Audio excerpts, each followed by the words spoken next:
Baik, kita mulai. Bismillahirrahmanirrahim. Assalamualaikum warahmatullahi wabarakatuh.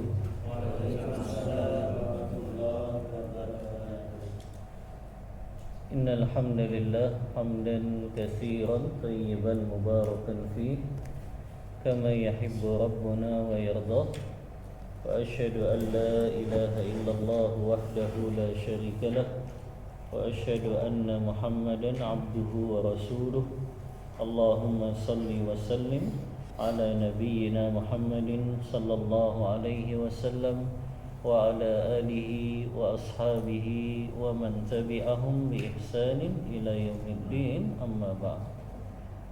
Bapak-bapak yang dirahmati Allah Subhanahu wa taala, alhamdulillah di pagi hari ini dengan izin dan pertolongan dari Allah kita bisa melanjutkan kembali kajian rutin kita, masih mengkaji kitab Al-Fiqhu Al-Muyassar bab Al-Muamalat Al-Maliyah, bab fikih muamalah yang berkaitan dengan harta. Pertemuan sebelumnya kita membahas tentang akad apa terakhir? Wadi'ah ya. Pekan lalu apa kita bahas? Gosok. Iya. Pada pagi hari ini kita lanjut dengan akad ariyah. Akad ariyah itu akad pinjaman. Yang pertama, al-mas'alatul ula, masalah yang pertama, maknaha wa adillatu masyru'iyyatiha, definisi akad ariyah dan dalil-dalil disyariatkannya. Makna akad ariyah, al-ariyah diambil dari kata i'arah yang maknanya ibahatul intifa'i bisyai'i ma'a baqa'i ainihi. Akad ariyah itu membolehkan orang lain untuk memanfaatkan barang yang kita miliki dengan syarat objek barangnya tetap ada, atau dengan tetap menjaga keberadaan objek barang yang dipinjamnya. Jadi akad ariyah membolehkan orang lain untuk memanfaatkan barang yang kita miliki dengan tetap menjaga keberadaan objek barangnya. Ini yang membedakan akad ariyah dengan akad hutang, bapak-bapak. Tapi kalau di kita itu seolah-olah sama, padahal beda. Akad hutang ya itu berbeda dengan akad ariyah, akad pinjaman. Ada dua perbedaannya, Pak. Kita tulis perbedaan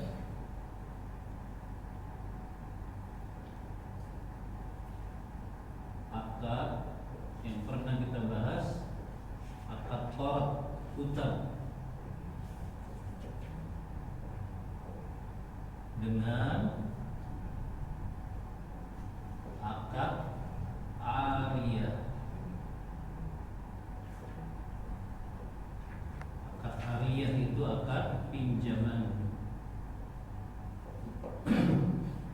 Kalau kita bahasa Indonesia sama aja ya, pinjam sama hutang. Tapi kalau dalam istilah fikih berbeda. Apa bedanya? Yang pertama, kalau akad qard itu berpindahnya kepemilikan. Akad qard, akad hutang ya. Akad qard atau hutang itu berpindahnya kepemilikan kepada orang lain.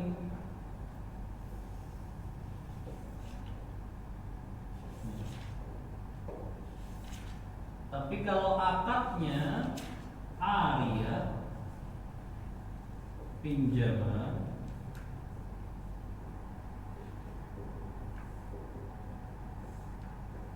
berpindahnya hak guna saja, bukan hak miliknya.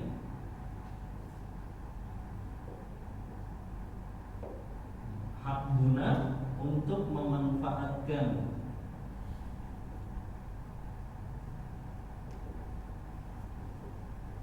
Nah, ini bedanya Pak. Saya pinjam uang ke Abu Arta 1 juta. Uang yang saya pinjam berpindah tidak kepemilikannya? Jadi milik siapa?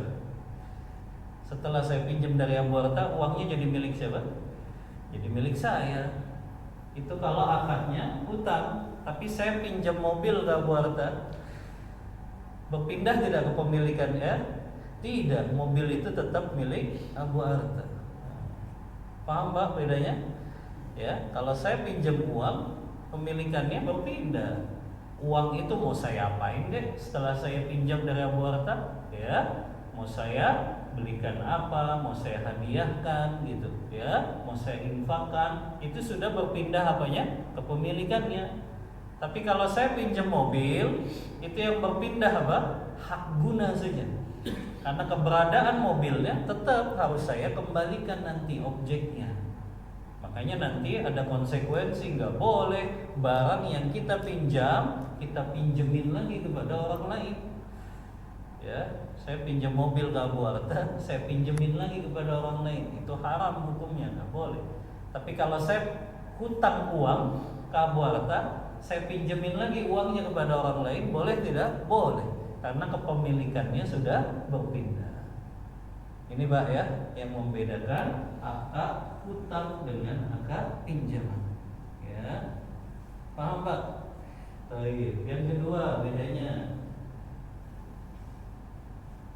akad qard, akad hutang akad hutang terjadi pada barang-barang yang habis pakai.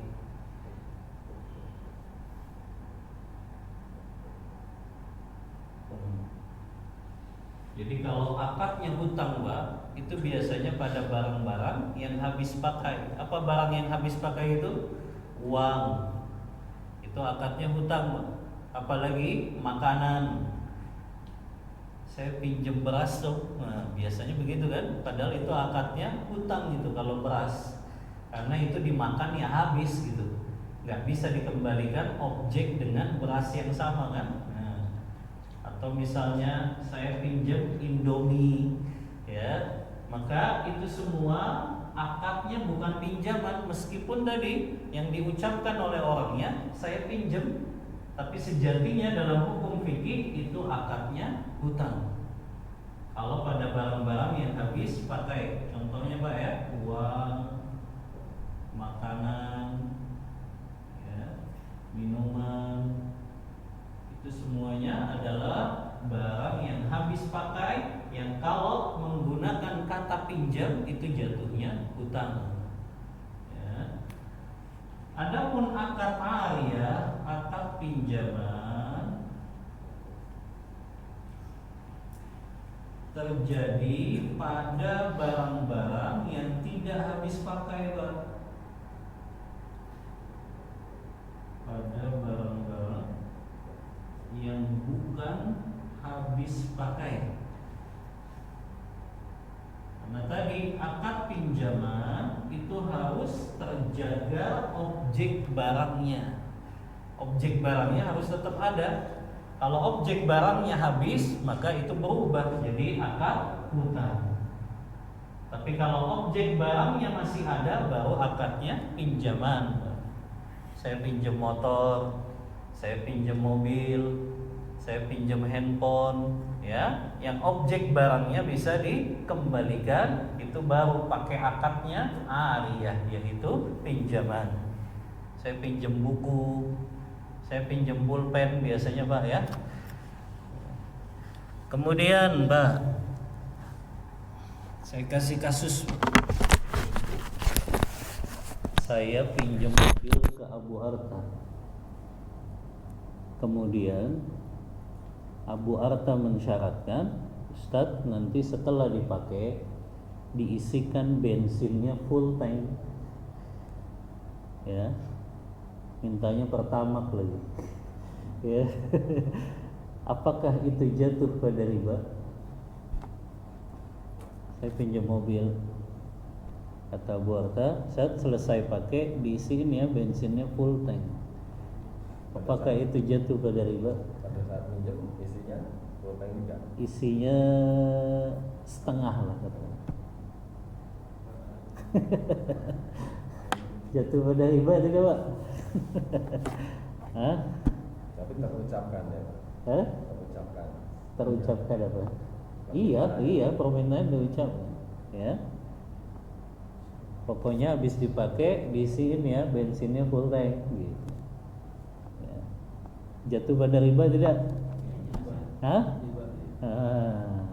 Ini Pak yang banyak disalahpahami. Akadnya apa tadi Pak? Ariyah, pinjaman. Kalau pada akad pinjaman Pak tidak ada riba. Yang ada riba itu dalam akad hutang piutang. Jadi kalau saya pinjam tadi ke Abu Arta mobil, Abu Arta mensyaratkan isiin ya bensinnya full tank setelah dipakai, itu bukan riba Pak, hanya akadnya berubah dari akad ariyah pinjaman yang tadinya akad sosial jadi akad sewa menyewa. Jadi seolah-olah saya isiin bensin tuh bayar sewanya, tapi nggak jatuh dalam riba. Beda dengan saya pinjam uang kemudian disyaratkan nanti dikembaliinnya dilebihin ya, nah itu baru jatuhnya pada riba.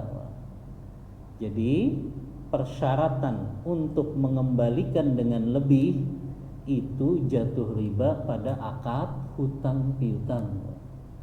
Adapun pada akad pinjaman nggak ada riba, hanya saja tadi berubah akadnya. Karena akad ariyah pinjaman itu kan akad sosial untuk tolong menolong, bantu membantu. Ketika disyaratkan tadi ya harus diisiin bensinnya, akadnya berubah jadi sewa menyewa. Itu Pak ya. Tapi jangan mentang-mentang nggak riba, antum praktekin yang kayak gini. Tiap ada yang mau minjem disyaratin diisiin bensinnya gitu. Karena nanti akad sosialnya berubah, ya.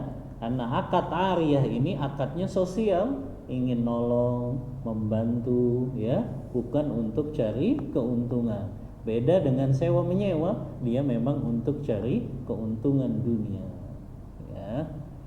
Maka itu Pak ya, bedanya akad pinjaman dengan akad hutang, ya. Jadi yang ada riba itu Pak, sebagaimana kaidah fikih yang sering kita bahas, kullu qardin jara manfaatan fahuwa riba. Setiap hutang ya atau setiap piutang yang mendatangkan keuntungan kepada si pemberi hutang baru Pak itu jatuh kepada riba. Jadi setiap piutang yang kita berikan pada orang kemudian itu mendatangkan manfaat dan keuntungan kepada kita yang memberikan hutang, itu jatuh kepada riba. Kecuali tadi saya pinjam duit ke Abu Arta 1 juta, mobil saya dipakai sama Abu Arta, maka itu baru jatuh kepada riba. Karena si pemberi piutang dia dapatkan manfaat dari uang yang dia hutangkan. Paham Pak bedanya ya?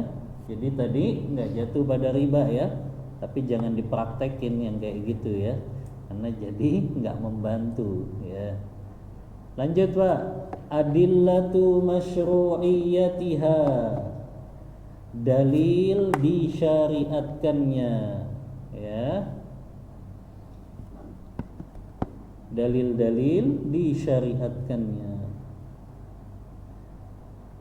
Wahiyya masyru'atun mustahabbah, akad ariyah pinjaman ini disyariatkan bahkan dianjurkan li'umumi qaulihi ta'ala, berdasarkan keumuman firman Allah Ta'ala, wa ta'awanu 'alal birri wat taqwa, dan saling tolong menolonglah kalian dalam berbuat kebaikan dan ketakwaan. Ini dalilnya bahwa akad ariyah itu asasnya saling tolong menolong, ya. Makanya akadnya sosial tadi, bukan untuk cari keuntungan atau bukan untuk komersil, ya. Yang kedua, Pak, dalilnya. Nah, ini celaan, Pak, kepada orang-orang yang dia nggak mau meminjamkan barang kepada tetangganya, kepada kerabatnya, kepada sahabatnya, padahal barang-barang tersebut bukan barang-barang yang mahal, bukan barang-barang yang berharga, tapi dia nggak mau pinjemin, saking pelitnya gitu. Makanya Allah cela dalam surah Al-Ma'un ayat yang ke-7, wa yamna'unal ma'un. Di antara orang-orang yang mereka celaka dengan sholatnya itu mereka yang tidak mau atau enggan memberikan pinjaman barang, padahal barang itu tidak terlalu mahal, tidak terlalu berharga. Al-Hafiz Ibnu Katsir, ketika menafsirkan ayat ini dalam tafsir beliau, Tafsirul Qur'anil Azim, sampai beliau memberikan contoh barang-barang yang itu nggak terlalu mahal, seperti misalnya tetangga kita minjem ember, ya. Itu kalau orang itu enggan memberikannya, dia masuk dalam ancaman ini, Pak. Wa yamna'unal ma'un. Dia enggan memberikan pinjaman barang-barang yang bermanfaat kepada tetangganya. Tetangganya minjem korek, tapi bukan buat ngerokok. Kalau buat ngerokok jangan dikasih, Pak. Ya, kalau buat masak maksudnya. Ya, kalau buat masak kasih, ya. Kalau buat ngerokok jangan dikasih, ya. Maka korek itu kan nggak terlalu mahal, Pak. Ya, barang yang remeh lah. Makanya Allah cela orang yang enggan memberikan pinjaman padahal barang itu barang yang tidak mahal atau tidak terlalu berharga. Tetangga pinjam gayung gitu, ya. Maka itu kita kasih, Pak, karena Allah ancam ini orang-orang yang enggan memberikan barang yang bermanfaat untuk dipinjam padahal barang itu tidak terlalu mahal. Ini ayatnya, Pak, wa yamna'unal ma'un. Mereka adalah orang-orang yang enggan memberikan pinjaman padahal barang itu tidak terlalu berharga. Ini dalil dari Al-Qur'anul Karim. Dalil dari sunnah Rasulullah, dari hadis, Pak. Yang pertama, wa rawa Safwan ibnu Umayyah radhiyallahu anhu, diriwayatkan dari sahabat Safwan bin Umayyah. Beliau berkata, annan nabiyya sallallahu alaihi wasallam ista'ara minhu adra'an yauma Hunain. Sesungguhnya Nabi sallallahu alaihi wasallam pernah meminjam kepada beliau baju besi pada saat perang Hunain. Rasulullah mempraktekkan, Pak, akad ariyah ini. Beliau pinjam baju besi dari Safwan bin Umayyah, kemudian setelah selesai beliau kembalikan lagi. Nah, ini lihat, Pak, objek barang pada barang pinjaman itu harus tetap ada setelah dimanfaatkan, ya. Begitu juga hadis yang kedua dari sahabat Anas bin Malik radhiyallahu anhu. Beliau berkata, annan nabiyya sallallahu alaihi wasallam ista'ara farasan min Abi Talhah radhiyallahu anhu. Sesungguhnya Nabi sallallahu alaihi wasallam pernah meminjam seekor kuda dari sahabat Abu Talhah radhiyallahu anhu. Hadis riwayat muttafaqun alaih Bukhari dan Muslim. Maka lihat, Pak, Rasulullah pun mempraktekkan akad ini, yaitu beliau pernah minjem baju perang, beliau pinjam kuda, ya, sebagai kendaraan, tapi objek kudanya ya dikembaliin lagi setelah dimanfaatkan, ya. Ini berkaitan dengan definisi akad ariyah dan dalil-dalil disyariatkannya. Al-mas'alatu tsaniyatu, masalah yang kedua, syurutuha, syarat-syarat akad ariyah ini. Ada 3 syaratnya di sini Pak ya. Sebagaimana sholat Pak, kalau syarat sahnya kita tinggalkan, nggak sah sholatnya. Begitu juga dengan akad ariyah ini, kalau syaratnya ditinggalkan maka akadnya juga menjadi tidak sah. Yang pertama, an yakunal mu'iru wal musta'iru ahlan littabarru'i syar'an. Orang yang meminjam dan orang yang memberikan pinjaman, kedua-duanya adalah orang yang diperbolehkan melakukan transaksi dalam syariat Islam. Jadi yang memberi pinjaman dan orang yang meminjam sama-sama orang yang dibolehkan melakukan transaksi dalam syariat Islam.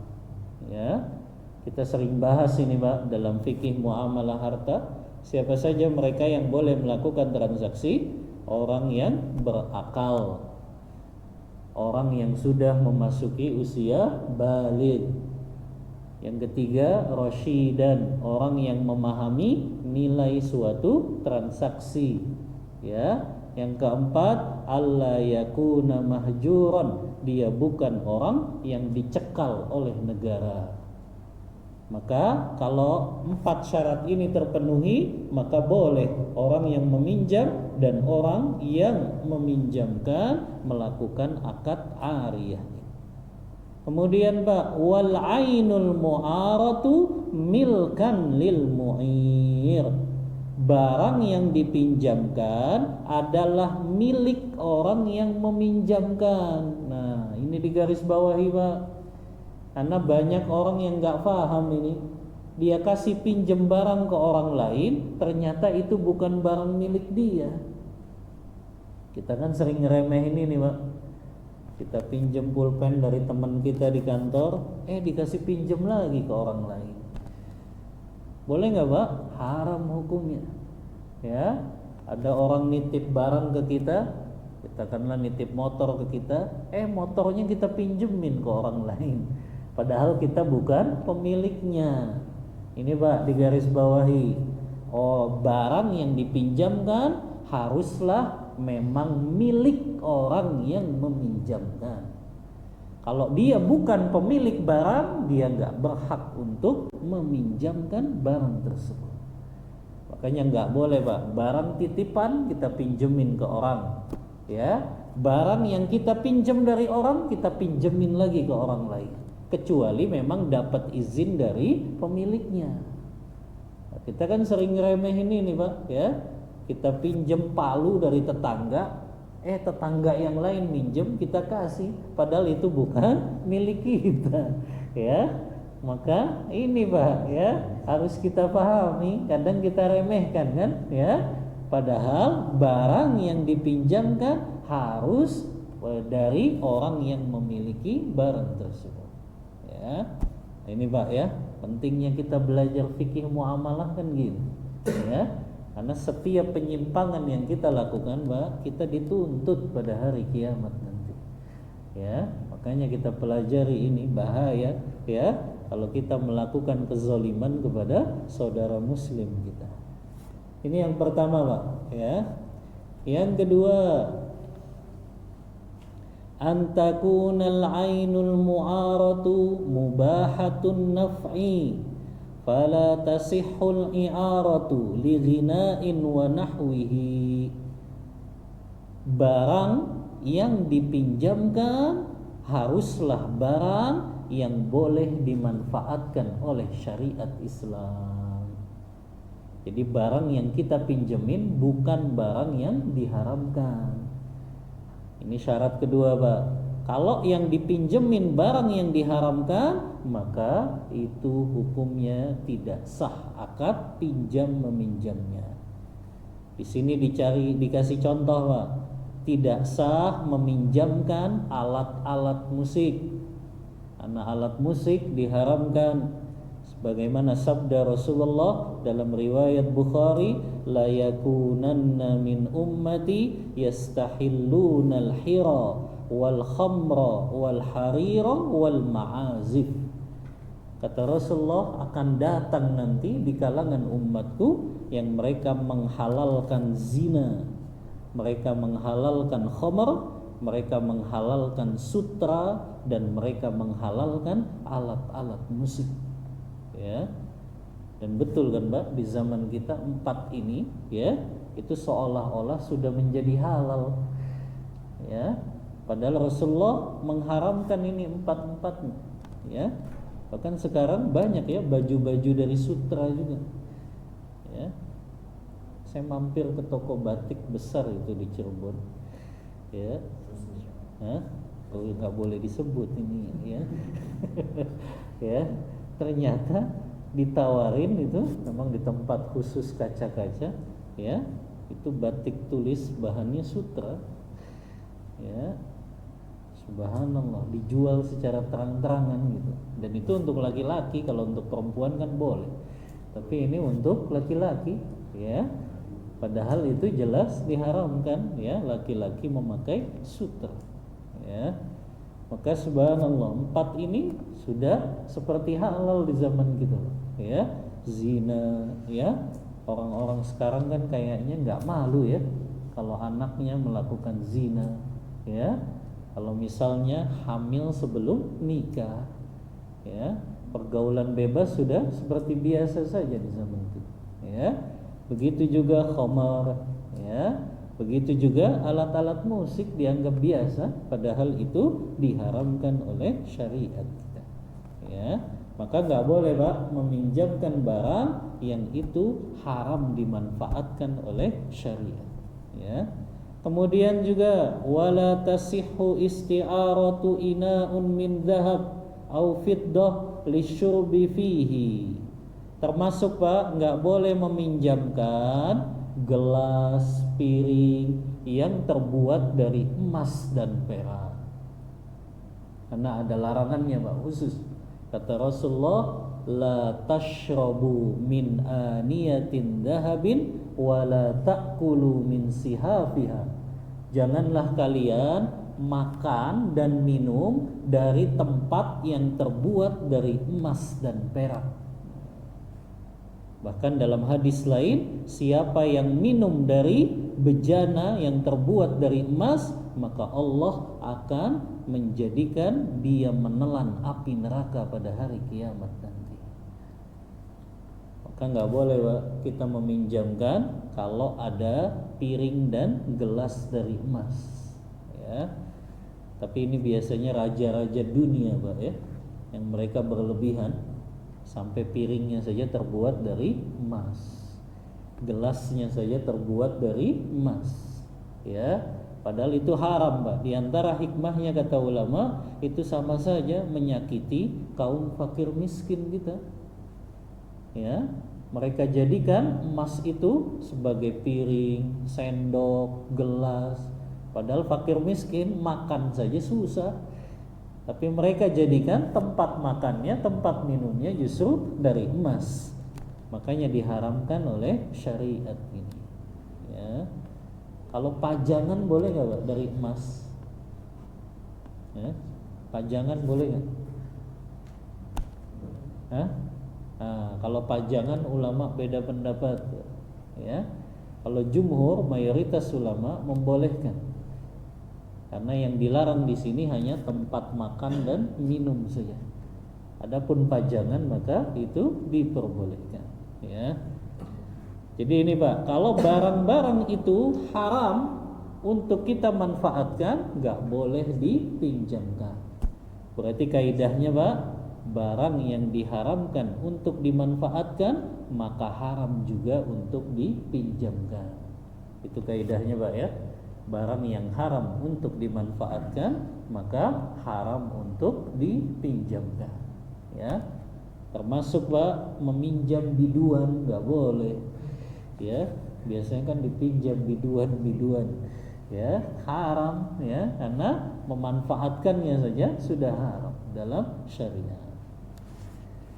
Yang ketiga,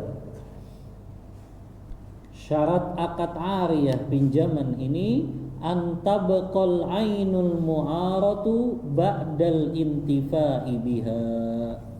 Objek barang yang dipinjam harus tetap ada setelah dimanfaatkan. Fa in kanat minal a'yan allati tustahlaku kat-ta'am fala tasihhu i'aratuha. Kalau barang yang dipinjam adalah barang yang habis pakai seperti makanan, maka tidak sah akad pinjamannya karena dia jatuhnya pada akad hutang piutang. Ini Pak syarat-syarat akad ariyah. Ya, 3 saja tadi ya, berkaitan dengan orang yang meminjam dan orang yang memberi pinjaman haruslah orang yang dibolehkan syariat melakukan transaksi. Dan ingat tadi, barang yang dipinjam harus dipastikan itu memang pemilik orang yang meminjamkan. Yang kedua tadi, barang yang diharamkan syariat nggak boleh dipinjamkan. Yang ketiga, barang yang dipinjam harus tetap terjaga objek barangnya setelah dimanfaatkan. Ini 3 Pak syarat-syarat akad ariyah. Al-mas'alatu tsalisatu, masalah yang ketiga, ba'dul ahkamil muta'alliqati biha, beberapa hukum yang berkaitan dengan akad ariyah, akad pinjaman ini. Yang pertama, Pak. Nah, ini hukum-hukum yang berkaitan dengan akad pinjaman, Pak. Penting ini. Karena banyak yang melakukan pelanggaran dalam hukum-hukum yang berkaitan dengan akad ariyah. Yang pertama, la yajuzu lil musta'iri i'aratal 'aini allati ista'araha li'annahu ghairu malikin laha wa kadzalika la yajuzu lahu ta'jiraha illa idza adzinal maliku fi dzalika. Yang pertama Pak, tidak boleh orang yang meminjam barang dari orang lain dia pinjemin lagi kepada orang lain. Begitu juga gak boleh barang yang dia pinjam dari orang lain dia sewain ke orang lain. Subhanallah. Orang Indonesia kreatif Pak kalau dalam masalah gini ya. Dia pinjam mobil dari temannya sepekan, dia sewain ke orang lain. Subhanallah. Ini haram Pak hukumnya. Penghasilannya juga jadi haram kecuali dia dapat izin dari pemiliknya. Ya. Yang lebih parah Pak di Indonesia, subhanallah ya. Ada saja ini idenya kayak gini ya. Dia pinjam mobil dari saudara muslimnya, BPKB-nya digadaikan, subhanallah. Ya, atau STNK-nya digadaikan. Ya, ini kan khianat Pak namanya. Ya, ini nggak boleh. Barang yang dia pinjam, ya, maka harus dia kembalikan sebagaimana ketika dia pinjam. Ya, nggak boleh dia justru cari keuntungan dari situ. Ya, maka ini Pak, ya, hukum yang berkaitan dengan akad ariyah ini nggak boleh tadi. Orang minjemin aja nggak boleh. Ya. Kita pinjam motor dari teman, kita pinjemin lagi motornya ke orang lain, haram hukumnya. Apalagi disewain ke orang lain. Ya, maka itu haram hukumnya. Apalagi tadi STNK-nya digadaikan, subhanallah.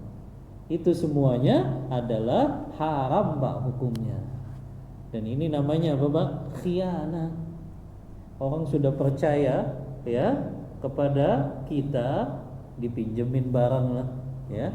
Orang kalau minjemin barang ke kita kan berarti sudah percaya Pak. Ya, tapi ternyata dia khianat tadi dengan dia sewain barang itu, maka dia jatuh ke dalam dosa besar Pak. Khianat itu adalah dosa besar.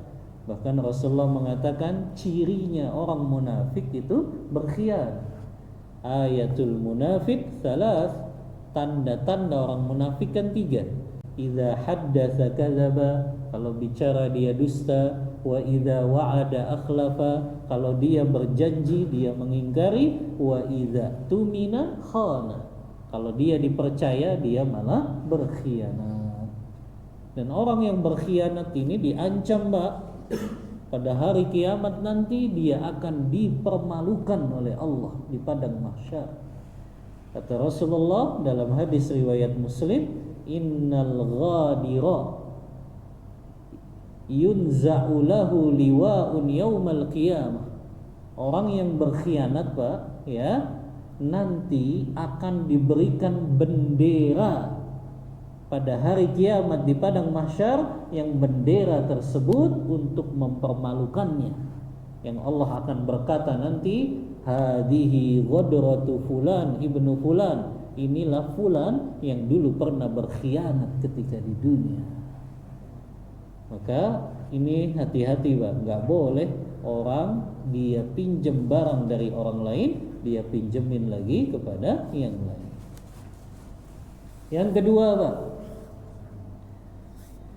annaha amanatun fi yadil musta'iri. Ya. Akad ariyah itu, Pak, akadnya adalah, ya, amanah, diberikan kepercayaan. Yajibu an yuhafidhu 'alaiha. Wajib bagi orang yang meminjamnya mengembalikan dengan selamat dan menjaganya. Kama akhadaha, sebagaimana ketika dia pinjam barang tersebut. Fa in farata aw dhamanaha, kalau ternyata barang itu rusak atau barang itu hilang, maka wajib orang yang meminjamnya menggantinya. Ini bedanya, Pak, akad titipan yang sudah kita bahas dengan akad pinjaman. Kalau akad pinjaman, Pak, itu disebutnya alayat domanah. Dia menjamin barang yang dia pinjam itu. Tapi kalau barang titipan, alayat amanah. Apa bedanya, Pak? Alayat domanah dengan alayat amanah. Kita catat, Pak, perbedaan. Ini udah dicatat ya? Terus difoto saja biar cepat. Mencatat yang paling cepat kan difoto sekarang. Perbedaan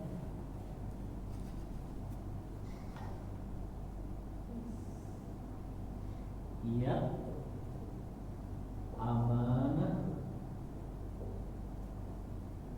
iya amanah dengan iya domanah.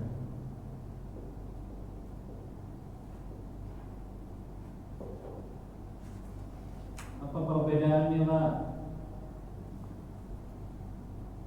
Iya amanah, Pak, apabila barang itu rusak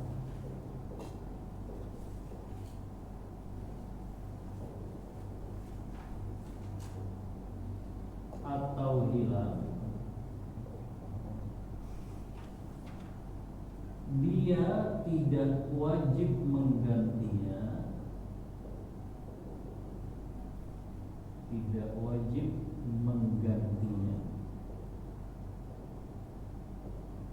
kecuali karena keteledorannya. Keteledoran. Kalau yad amanah, Pak, yad amanah ini seperti dalam akad titipan yang sudah kita bahas. Misalnya saya titip mobil ke Abu Arta. Bu Arta, saya titip mobil dulu ya. Kalau ternyata qadarullah, ternyata tiba-tiba mobil itu sudah disimpan, ya, di dalam gerbangnya Bu Arta, ya. Qadarullah, ternyata, ya, terjadi angin besar, ya, angin besar di malam hari, hujan yang besar, sampai akhirnya ada bagian dari pohon yang menimpa mobil tersebut.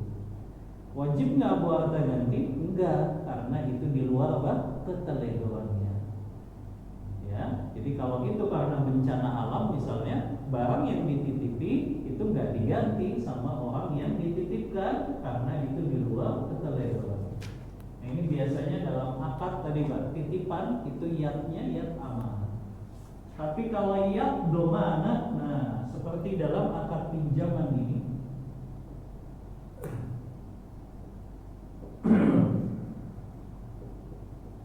bila barang itu rusak atau hilang, walaupun di luar keteledorannya,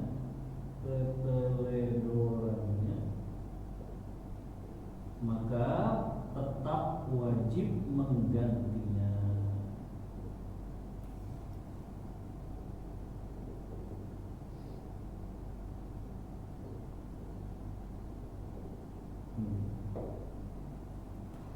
Lihat Pak bedanya.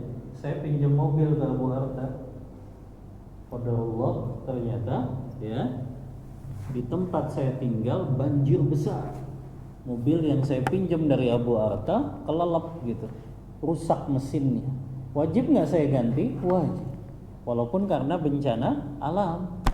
Itu karena akadnya apa Pak? Iyad domanah. Dia jamin pokoknya barang yang dia pinjam harus dia jaga. Walaupun tadi karena bencana alam, tetap kalau barang itu rusak dia wajib menggantinya. Paham Pak ya? Bedanya iyad amanah dengan iyad domanah. Kalau iyad amanah dia nggak wajib ganti kecuali karena keteledorannya. Tapi kalau iyad domanah, baik dia teledor atau tidak, tetap dia wajib menggantinya. Nah dalam akad ariyah ini iyad domanah Pak. Setiap yang kita pinjam apapun itu kemudian rusak atau hilang, baik karena keteledoran atau di luar keteledoran kita, tetap kita wajib menggantinya. Kita pinjam buku sama orang, bukunya dirobek-robek sama anak kita. Jangan katakan, aduh itu kan di luar keteledoran saya. Tetap wajib menggantinya. Ya, karena akad pinjaman itu iyad domanah. Ya. Ini yang kedua, Pak. Yang ketiga, al-i'aratu aqdun ghairu lazimun. Akad i'arah pinjaman itu akad yang tidak lazim. Ini pernah kita jelaskan, Pak. Akad itu ditinjau dari sisi kekuatannya ada dua. Ada akad lazim, ada akad jaiz. Nah, akad ariyah pinjaman ini masuknya akad jaiz, Pak. Apa itu akad jaiz? Boleh dibatalkan secara sepihak. Ini namanya akad bukan lazim atau akad jaiz, Pak. Akad yang boleh dibatalkan secara sepihak. Apakah dibatalkan oleh si pemberi pinjaman atau dibatalkan oleh orang yang meminjam? Beda kayak jual beli, Pak. Kalau jual beli kan akadnya lazim, nggak boleh dibatalkan secara sepihak. Akad sewa menyewa itu akadnya lazim, nggak boleh dibatalkan secara sepihak. Tapi akad ariyah pinjaman ini boleh, Pak, dibatalkan secara sepihak. Falil mu'iri arju'u fihi mata sya'a ma lam yadur bil musta'iri fa in adara bihi lam yajuzir ruju'. Bagi orang yang memberi pinjaman, Pak, dia boleh mengambil barang yang dipinjam kapanpun dia inginkan dengan syarat apa, Pak? Tidak mendatangkan bahaya atau mudarat kepada orang yang meminjamnya. Oh, gimana maksudnya, Ustaz? Ya, pemberi pinjaman boleh dia ambil barang yang dipinjam kapanpun dia inginkan dengan syarat apa? Tidak mendatangkan bahaya atau mudarat kepada orang yang meminjamnya. Contoh, Pak, ada orang pinjem pelampung ke temannya untuk berenang di lautan. di tengah lautan, ditelepon sama temennya, kembaliin pelampung saya. Ya, itu bisa bikin orang ini tenggelam. Maka ini mendatangkan mudarat, nggak boleh, Pak. Dia ambil paksa padahal pelampungnya sedang dipakai. Kalau dia ambil ya bisa tenggelam orang tersebut, ya. Atau misalnya lagi jalan-jalan ke negeri Eropa atau Jepang lah ya, yang turun salju di situ. Kita pinjam jaket yang tebal itu, apa namanya? Oh, bayi. Jaket yang di musim dingin itu, yang ada bulu-bulunya. Hah? Apa namanya? Karena pernah dapat hadiah dari ikhwah di Jepang itu, ya, jaket bulu-bulu gitu, ya. Apa namanya? Jaket, pokoknya tebal gitulah untuk di musim dingin, ya. Kemudian kita pinjam dari orang saat kita lagi jalan di tengah salju, Pak. Ya, lagi dingin sekali, minus derajat Celcius, ya. Tiba-tiba orang yang ngasih pinjaman minta jaketnya. Sini, kembaliin jaket saya. Kalau kita lepas jaket itu bisa mati kedinginan. Maka nggak boleh, ya. Orang yang memberi pinjaman itu dia ambil barang yang dia pinjamkan akan memudaratkan siapa? Orang yang meminjam tersebut, ya. Ini yang kedua, Pak, ya. Yang ketiga, ya. Yang keempat, tantahil i'aratu wa taruddul 'ariyatu bi umur. Berakhirnya akad pinjaman dan wajib mengembalikan barang pinjaman tersebut sebagai berikut. Yang pertama, mutalabatul maliki bidzalika. Orang yang memberi pinjaman meminta barang tersebut. Walau lam yatahaqqaq gordal musta'iri minha, walaupun orang yang meminjamnya belum memanfaatkannya. Saya pinjam mobil ke Abu Arta. Abu Arta pinjam mobil, ya. Iya, pakai Ustaz. Mobilnya belum keluar gerbang, kata Abu Arta, "Afwan Ustaz, enggak jadi deh, saya mau pakai." Padahal belum saya manfaatkan, ya. Tapi boleh itu, boleh, ya. Kalau yang memberi pinjaman sudah minta padahal belum kita manfaatkan, maka wajib kita mengembalikannya, ya. Yang kedua, wa bin qida'il ghardi minal ainil mu'arati. Kita selesai dari memanfaatkan barang tersebut. Contoh, saya pinjam mobil tadi ke Abu Arta, akadnya sih 1 pekan. Tapi karena saya pakai ternyata 3 hari sudah selesai urusannya, saya kembalikan saja. Karena resikonya berat tadi, Pak. Kalau barang itu tetap ada di kita dan itu hilang atau rusak, wajib kita ganti walaupun di luar keteledoran kita orang yang meminjamnya. Maka lebih baik kalau sudah selesai dimanfaatkan, sudah kembalikan. Tapi kita sering lupa, kan? Pinjam apa biasanya? Pinjam tangga sama tetangga, ya. Gak taunya udah selesai, diem aja itu di rumah kita, ya. Mentang-mentang tetangganya nggak nagih-nagih gitu, ya. Padahal harusnya kalau sudah selesai sudah kembalikan, ya, barang yang kita pinjam, ya. Yang ketiga, inqida'ul waqti idza kanatil 'ariyatu muaqqata. Mengembalikan barang yang kita pinjam kalau sudah habis masa waktunya. Kalau memang pinjamannya ada jangka waktu, Pak. Tadi saya pinjam mobil ke Abu Arta, akadnya 1 pekan, ya. Iya. Kalau sudah sepakat 1 pekan, setelah 1 pekan maka langsung dikembalikan, Pak.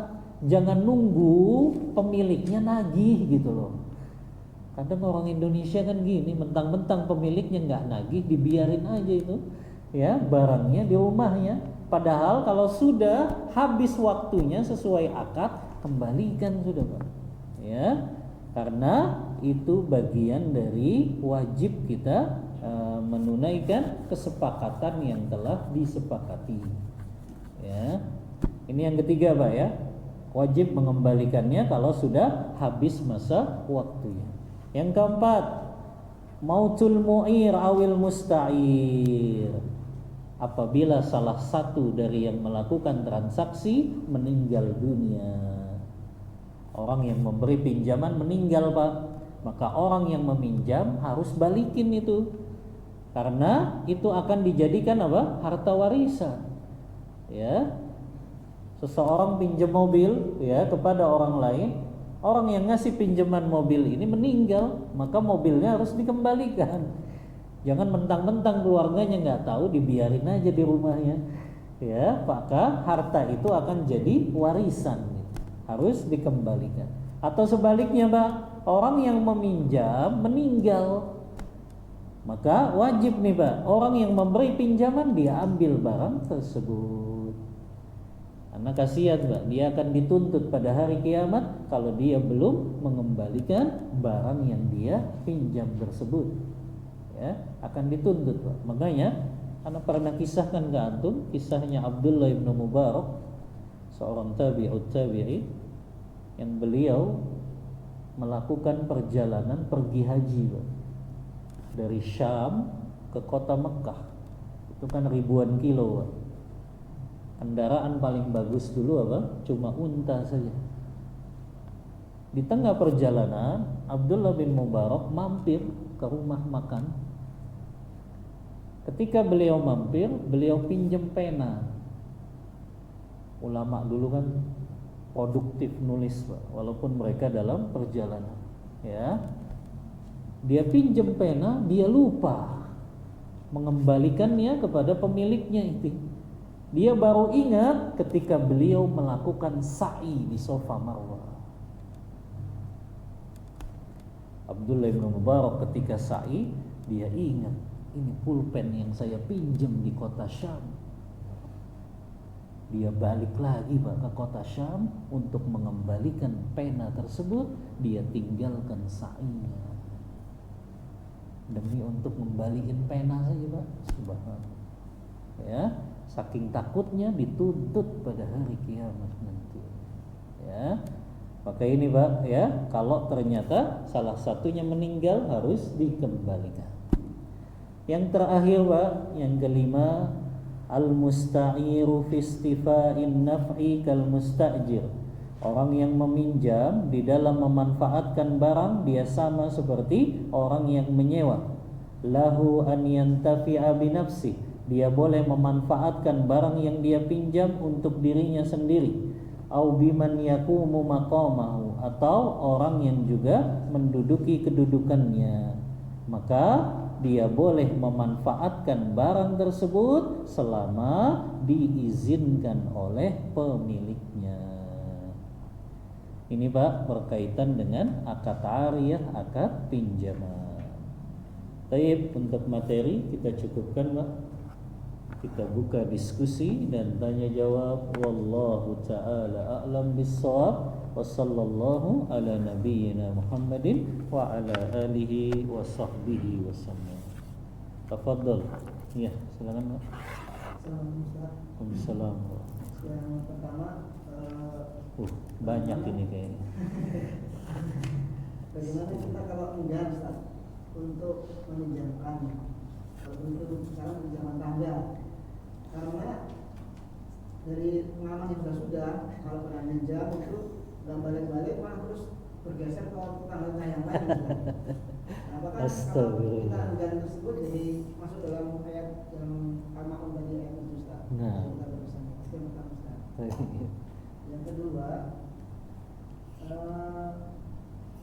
tadi ada sedikit balik ke masalah titipan, Ustaz. Nah. Kalau kita dititipin itu, misalkan mobil gitu, itu rusaknya karena kucing yang bertengkar, misalkan kucing bertengkar, terus wipernya mobil jadi rusak, Ustaz.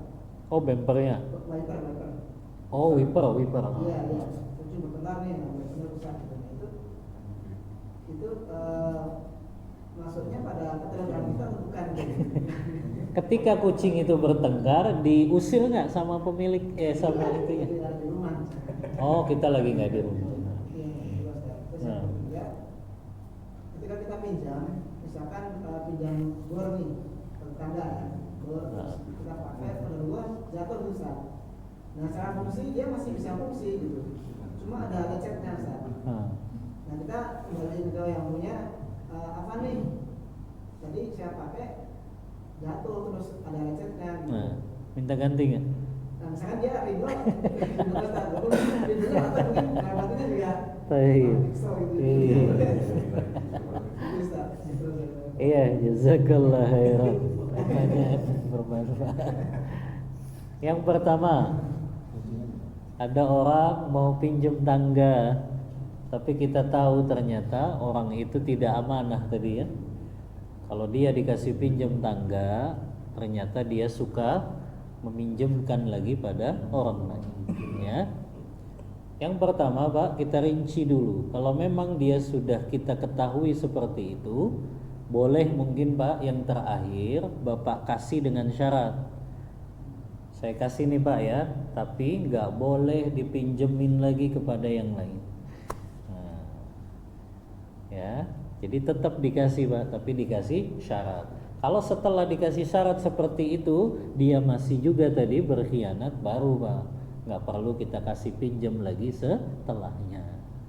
Ya, ini dalam rangka kehati-hatian Pak ya, takutnya masuk dalam ayat ini tadi ya, karena mungkin tetangga kita betul-betul butuh gitu ya, ada yang harus dia kerjakan, maka nggak apa-apa kita kasih syarat tadi, kalau minjem nggak boleh dipinjemin kepada orang lain dan setelah selesai langsung dikembalikan ya, gitu paling Pak. Wallahu a'lam bishawab. Yang kedua ya, kita dititipin mobil, ternyata kucing berantem ya, sampai ngerusak wipernya ya, maka apakah kita wajib menggantinya? Kalau memang itu di luar keteledoran kita tadi Pak, memang itu nggak wajib mengganti ya, karena yang namanya kucing kita kan nggak tahu dia lagi berantem gitu ya, dia lagi kawin, itu di luar keteledoran. Kalau memang kita nggak tahu Pak, tapi kalau kita tahu kemudian kita nggak usir kucing tersebut, nah itu kita sama saja teledor. Tapi kalau tadi ya pemilik rumahnya pada nggak ada di rumah, ternyata kucingnya berantem di situ dan merusak wipernya, maka hukum asalnya dia nggak wajib menggantinya, karena itu di luar apa? Keteledorannya. Ya, maka disampaikan kepada yang nitip ya, rumah saya tinggalin, ada kucing berantem, ternyata rusak ini wipernya. Ya, hukum asalnya Bapak nggak wajib mengganti, tapi kalau Bapak tetap mau menggantinya, yaitu hukumnya sunnah saja, ya, tidak sampai wajib. Ya. Yang ketiga apa tadi yang ketiga? Pinjam bor. Oh iya, pinjam bor. Ternyata bornya jatuh, walaupun fungsinya masih bisa dijalankan, tapi ada lecetnya. Ya, apakah wajib menggantinya? Maka disampaikan kepada pemiliknya, ini bornya jatuh nih Pak, lecet. Karena hukum asalnya kita wajib mengembalikan barang itu sesuai dengan saat kita pinjam. Maka walaupun lecet dikit wajib kita ganti. Walaupun lecet dikit berubah. Kecuali tadi pemiliknya ridho, udah nggak apa-apa, nggak perlu diganti.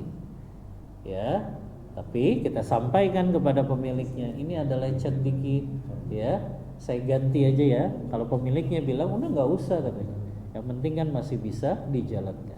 Tapi kalau pemiliknya minta ganti, ya wajib kita menggantinya. Karena tadi barang yang dipinjam harus dikembalikan kondisinya seperti saat kita meminjamnya. Wallahu ta'ala a'lam bissawab. Nah, silakan. Kalau arisan gimana? Arisan. Oh. Arisan itu akadnya hutang piutang. Jadi bukan pinjaman itu. Karena itu adalah uang kan, ya. Akadnya hutang piutang. Karena orang yang dapat pertama sama saja dia minjem kepada ya, orang yang belum dapat itu. Katakanlah yang ikut 10 orang, dia dapat arisan yang pertama, sama aja dia minjem uang kepada 9 orang itu. Hukum arisan ulama beda pendapat. Pendapat pertama ada yang membolehkan saja. Pendapat kedua ada yang memakruhkan.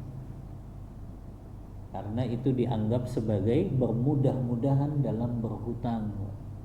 Ya, kita sudah bahas ya tentang masalah hutang ini, ya. Maka wallahu a'lam, kalau ana sih lebih condong pada pendapat kedua. Lebih hati-hati kita tidak bermudah-mudah dalam berhutang tadi dengan arisan. Ya. Karena akadnya tadi Pak, hutang kan itu. Ya, sama aja kita ngutang sama orang lain, ya. Yang kalau kita mati, ya, itu kan yang kita ngeri Pak, ya. Kita ikut arisan ternyata kita mati masih ngutang, ya. Padahal kita sudah dapat, ya kita harus membayar tersebut, ya. Kecuali Pak, ya, ada jaminan yang kita berikan ketika ikut arisan tersebut. Ya, jaminan artinya kalau saya meninggal nih, ada barang ini yang akan saya bayarkan untuk membayar arisan yang belum saya bayarkan tersebut. Ya, jadi ada yang dia jaminkan Pak. Karena khawatir Pak, masalah hutang ini kita sudah jelaskan bahayanya, itu nggak selesai di dunia, tapi di akhirat pun kita ditagih. Kalau kita nggak bayar di dunia sampai hari kiamat, kita bayar dengan pahala dan amal-amal soleh kita. Itu kan yang disabdakan Rasulullah, man mata wa alaihi dainun falaisa laha samma dinaron wala dirham. Siapa yang mati masih meninggalkan hutang, maka dia harus bayar pada hari kiamat dengan pahala dan amal solehnya. Dia nggak bisa bayar lagi dengan dinar dan dirham. Wallahu a'lam Mbak, ya. Kalau ana sih lebih condong pada pendapat yang kedua, ya. Walaupun ada tadi pendapat pertama ulama hukumnya mubah saja. Wallahu ta'ala a'lam bissawab. Ada lagi? Nah, silakan.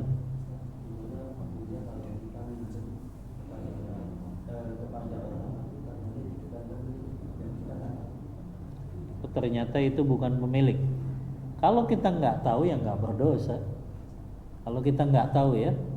Tapi kalau kita tahu baru kita berdosa. Ya, kalau kita nggak tahu kita tidak berdosa. Karena Rasulullah kan bersabda, Innallaha tajawaza li al-khata' wan nisyan wa mastukrihu alaih.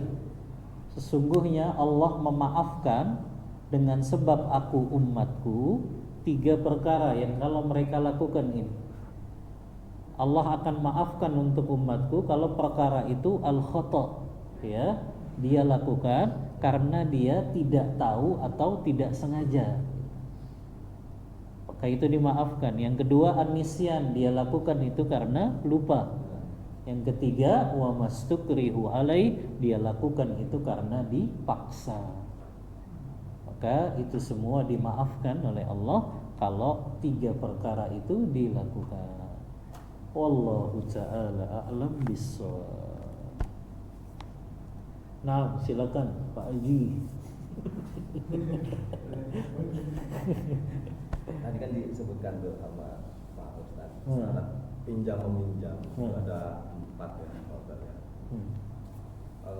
Kalau misalkan dulu saya pernah ingat waktu pas sekolah itu ternyata nggak bawa uang jajan, nggak lupa lah, nggak bawa uang jajan, terus kita pinjem sama teman gitu, pinjem sama teman untuk jajan.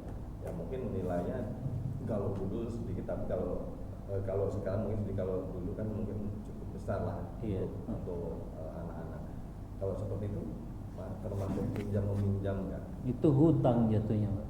Hutang. Uang kan yang dipinjam. Ya. Iya. Uang itu kan habis pakai maka jatuhnya hutang. Walaupun dia usia masih anak-anak. Walaupun masih anak-anak. Ya. Tapi tetap itu jatuhnya hutang. Ya.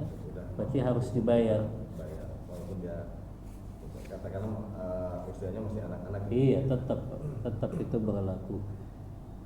Kalaupun belum dibayar sekarang dan nggak tahu orangnya di mana, tinggalnya di mana, kontaknya nggak tahu juga, maka cukup mensodakohkannya. Tapi pahalanya kita niatkan untuk orang tersebut. kalau misalkan tadi mengenai barang-barang dari sutra, dari Iya. emas gitu kan. Kalau misalkan barang dari sutra tadi kan contohnya lebih gampang ya. Beda dengan emas, kita harus ke toko emas misalkan, kita coba emas di situ.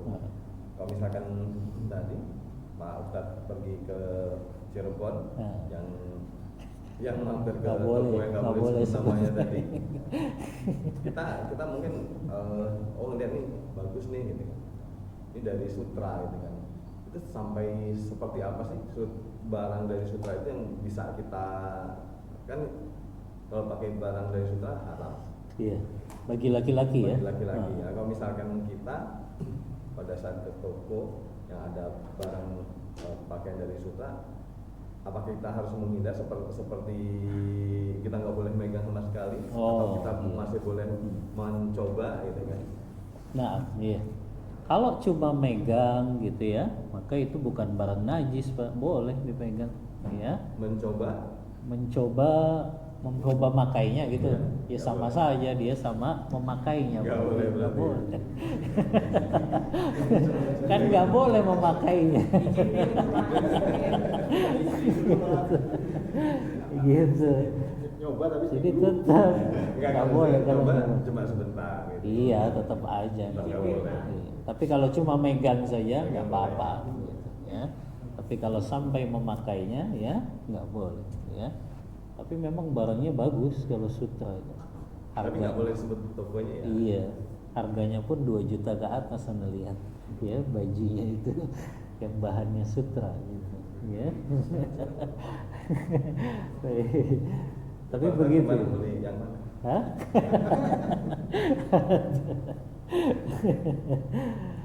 Tapi ya begitu ya. Kadang hawa nafsu kita kan pengennya bagus ya gitu ya. Pengennya keren nih ya. Tapi tadi kita punya batasan-batasan syariat ya. Yang kalau memang itu diharamkan sudah kita tunduk pada aturan Allah dan Rasul ya.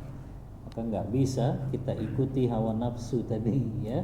Harus kita tundukkan. Kalau sudah Rasulullah katakan itu haram, ya sudah kita tinggalkan. Walaupun tadi pengennya sih nyobain gitu, tapi tetap ya yang namanya nyobain sama aja makai gitu, maka itu juga diharamkan. Wallahu ta'ala a'lam bissawab. Untuk menghindari ini atau meminjam boleh berbohong nggak? Misalnya gini, kita punya mobil nih, ada yang pinjam yang pertama itu tadinya bensinnya full gitu ya, pas pinjam itu habis uang. Kan memang nolongin orang gue. Jadi pengennya bensinnya tetap full juga. Terus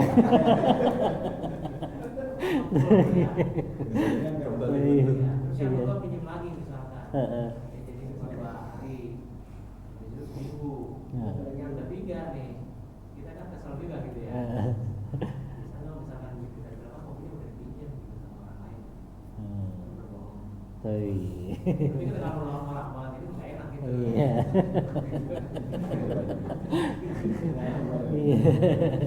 Ya, jazakallah khairan. Baik. Kalau berbohong tetap nggak dibolehkan, ya. Karena hadisnya jelas ya, iyyakum wal kadzib.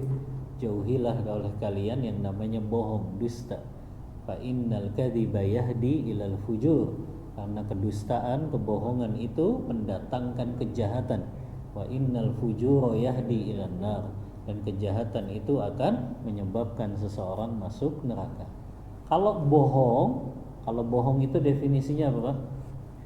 Mengatakan sesuatu yang tidak sesuai dengan kenyataan. Itu kan bohong, Pak. Kalau bohong nggak bisa, Pak. Tapi boleh menggunakan kata at-tauriyah. Itu dalam istilah ilmu bahasa Arab, Pak, sastra Arab, itu ada yang namanya tauriyah. Seolah-olah kita mengungkapkan suatu kalimat yang difahaminya berbeda dengan orang yang mendengarkannya. Ya. Contoh misalnya, Pak, dulu ya ketika Abu Bakar menemani Rasulullah hijrah dari Mekah ke Madinah, Pak, ya, Abu Bakar itu selalu ditanya sama orang-orang yang ketemu dengan dia. Sementara orang-orang nggak kenal kalau itu adalah Muhammad Rasulullah. Tapi kalau Abu Bakar ngasih tahu itu Muhammad, pasti mereka akan menangkapnya. Karena orang Quraisy sudah mengumumkan, siapa yang menemukan, mendapatkan Muhammad hidup atau mati, kami akan kasih hadiah. Maka di perjalanan Abu Bakar ketemu orang, ditanya, ya, siapa itu, ya, yang bersamamu wahai Abu Bakar As-Siddiq, ya. Maka jawabannya Abu Bakar nggak langsung mengatakan itu Muhammad, ya. Kata Abu Bakar, dia adalah penunjuk jalan untukku. Maksudnya penunjuk jalan apa? Penunjuk jalan menuju surganya Allah. Itu yang dimaksudkan Abu Bakar. Tapi dia hanya katakan ini penunjuk jalan saya. Bohong nggak Abu Bakar? Enggak. Walaupun tadi secara difahaminya oleh orang, orang nganggap dia penunjuk jalan ke Madinah. Padahal yang dimaksud Abu Bakar penunjuk jalan untuk ke surga Allah. Itu namanya kalimat tauriyah, ya. Maka paling bisanya menggunakan kalimat-kalimat tauriyah gitu, Pak. Ya.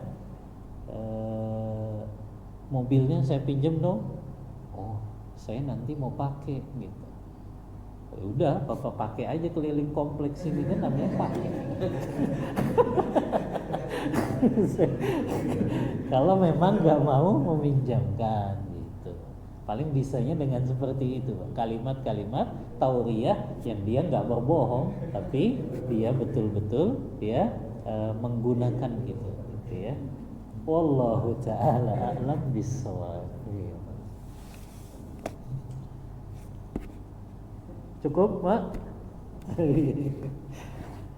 Baik, kalau tidak ada lagi pertanyaan, kita cukupkan kajian kita pada pagi hari ini. Wallahu ta'ala a'lam bissawab. Wa sallallahu ala nabiyyina Muhammadin wa ala alihi wa sahbihi wasallam. Kita tutup kajian kita membaca doa kafaratul majlis. Subhanakallahumma wa bihamdika asyhadu an la ilaha illa anta astaghfiruka wa atubu ilaik. Walhamdulillahi rabbil alamin. Wassalamu alaikum warahmatullahi wabarakatuh.